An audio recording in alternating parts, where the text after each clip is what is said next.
What's up, y'all? This is Glizzy and this Bob Son TV, and today we got the end of Glizzy gang. Make sure you like and subscribe to the channel on our way to 500K subscribers. I appreciate y'all. I be seeing everybody in the comments. They be like, "What happened to your cameraman? Your cameraman this and that." My cameraman still edits the videos. The video still got the little box with the Bob Son and all that in the intro. My cameraman still edit the videos. We just realized a business proposal. Just think about it. If I can have a cameraman and I shoot a video, edit and all that, it take 2 days. Say if I shoot on Wednesday, it's gonna be out by Friday.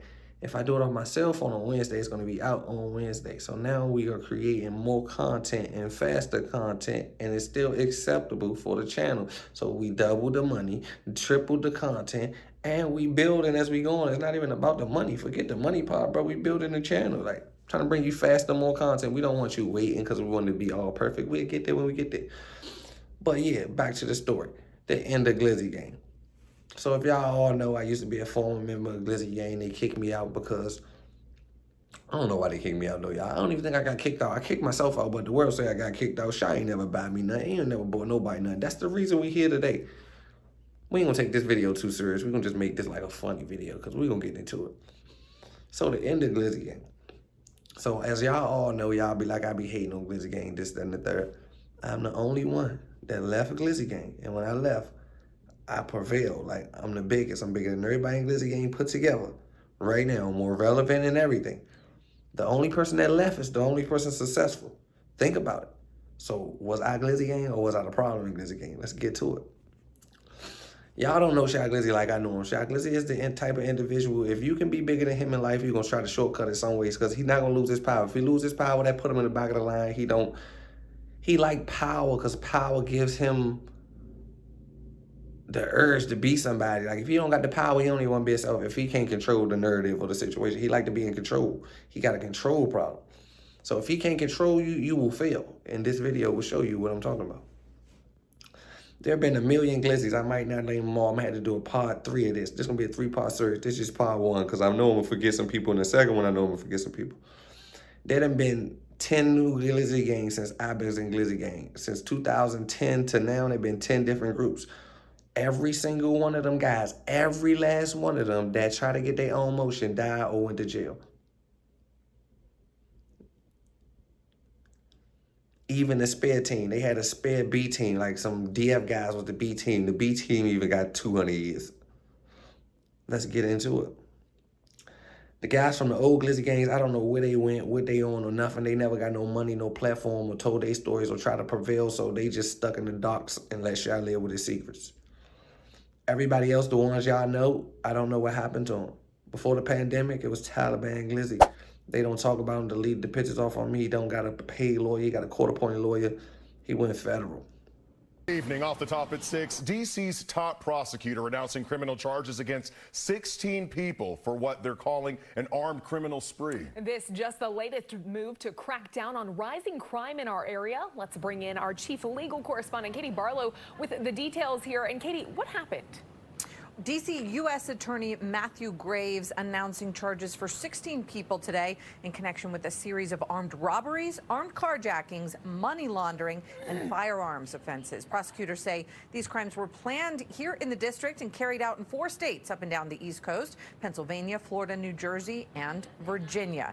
Graves says the group led by Trevor Wright, also known as Taliban Glizzy, targeted and robbed jewelry stores owned by Asian Americans, and that included Yassini Jewelers in Falls Church back in January 2022, Sonia Jewelers in Springfield, Virginia in September of last year, and Princess Diamonds in Falls Church this past January. Now, when asked whether these were possible hate crimes, Graves said the stores were not targeted necessarily for the ethnicity or national origin of the owners, but rather the type of jewelry and gold that they thought would be there. Prosecutors also charged William Hunter, aka Ill Will, with conspiring to commit multiple carjackings. Graves was then pressed on the district's rising carjackings, specifically by juveniles. But the Secret Service was already following him prior to that, for months prior to that. He was already under surveillance, so they knew everything he did before he got the guns and everything he did after he got the guns. They already knew everything. They had it under surveillance. So while they was surveilling Taliban allegedly pulled up to a location, and Gizwap came out and gave him a bag. But what I'm saying is about this bag, like, What if Gizwap didn't know what's in the bag? Like, he ain't ever look, well, I don't know what's in the bag. Like, mind his business. Like, I let my bag in there, bro. Bring my bag outside real quick, give him his bag. That's what I'm thinking, but I ain't in all that. So Gizwap gave him a bag. So Gizwap gave him a bag. Taliban went on where he went on. And I guess he went to the club because Taliban matched the story. In Taliban's case, he got locked up in the Uber with a bag, the same bag that they saying Gizwap gave to him, like it's all in the case, a bag. So I guess they saying Gizwap gave him a bag, and the bag had guns in it or something, and Taliban ended up getting locked up because he was watched by the Secret Service. So the Secret Service ended up going back, checking their surveillance camera prior to Taliban getting in the truck. Taliban sent a Uber to Gizwap. Gizwap brought a bag out to the Uber, and that's how Gizwap got caught in the case. Police end up getting the bag, seeing who put the bag in there, so they picked Gizwap on the case, and they locked Gizwap up. And Gizwap was fighting that too, but I told y'all Gizwap had all the prior other charges, like the other gun cases and drug charges he was already fighting that was separate to him bringing that bag out to that Uber to Taliban. So Taliban had all this hack on, they stealing gold, they doing all this. And he ended up getting one of the top DMV rappers hemmed up in his situation by just putting a bag in the car. No Savage. No Savage was with Glizzy game for it. He went to jail. Of 23-year-old rapper Noah Settles learned his fate. You might remember him as the man who started shooting inside a busy Tyson's Corner Center on Father's Day last year.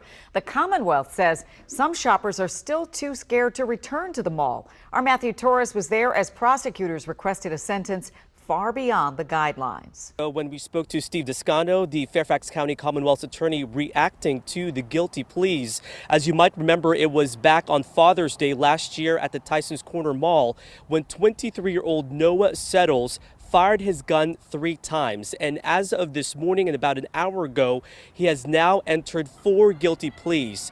3 of them for malicious discharge in an occupied dwelling, and the last count for the use of a firearm. He was also facing 3 other charges, misdemeanor cases. Those have been dropped under the plea agreement.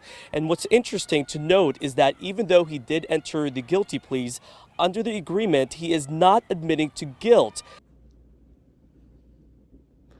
Who else there is? 30 Glizzy. 30 Glizzy was in Glizzy gang, had his own motion, he passed away.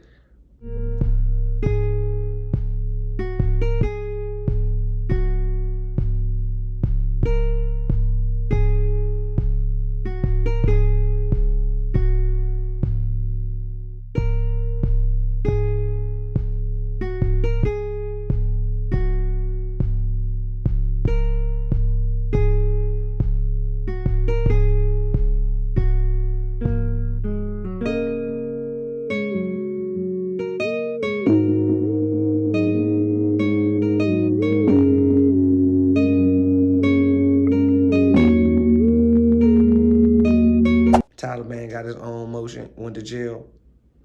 Savage tried to get his own motion, went to jail. The mayor had his own motion, he passed away. Everybody that don't got their own motion can stay. All the yes men, all the little bummy guys, the goos, the goo glizzies, the 3 glizzies. I just want y'all to understand this. I ain't saying he doing it. I ain't saying nothing.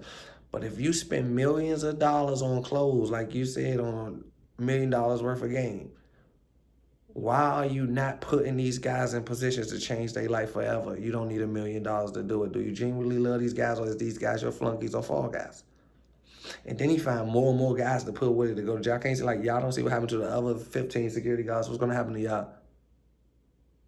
I just want y'all to make it make sense. What is the Glizzy game? It's like sacrifice your life for Shy to get better, and if he can use you to what he used you to, and then he done with you. I have no problems with him. There's no problems at all. I'm gonna just tell you, control. This is how much he want control. If me and Shy sat down and got a podcast, if me and Shy had a podcast, you don't think Boston will pay us more than Gillian Wallow? You don't think Spotify pay us more than academics? We don't even need an episode. Them just that idea get us a paycheck. They pay us before the episodes.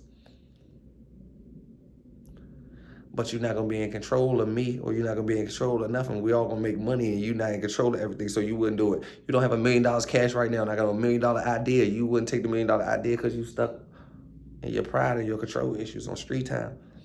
When I was in the streets, yeah, I was on that.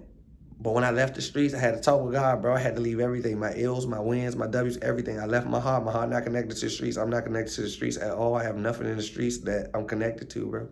I had to leave it all there. Like, everybody was beefing with, I had to leave it there. Every attitude, I had to leave it there. Every night, sad night, good night, people I wanted there, I had to leave it all, and I had to leave it all just to leave and live a better life. So I just want y'all to understand the end of the Glizzy gang. The Glizzy gang is crazy. This just part one. I'm going to get into the extras, like how Doe Glizzy had to do all them years in jail for that pistol behind the Glizzy gang. How everybody got to catch a charge for shot, even me. I'm still on the run to this day in Atlanta. That's my non-extraditable, but it's probably expunged now because the time limit probably went away. Statute of limitation. The whole Glizzy gang got gun charges and all type of charges connected to the Glizzy gang. Like, y'all got caught down Eastern Shore. The whole Glizzy gang take charges. Like, y'all just weird. Y'all can't even get a new chain, like update a chain. Goo Glizzy don't even come out of the show in a big baggy suit and go back to work overnight stocking boxes. 3 Glizzy work at a truck and he trucking guy. He drive truck. Like, come on, bro, make it make sense. Shot. Oh, it's not so awesome anymore. This just part one. Barbers.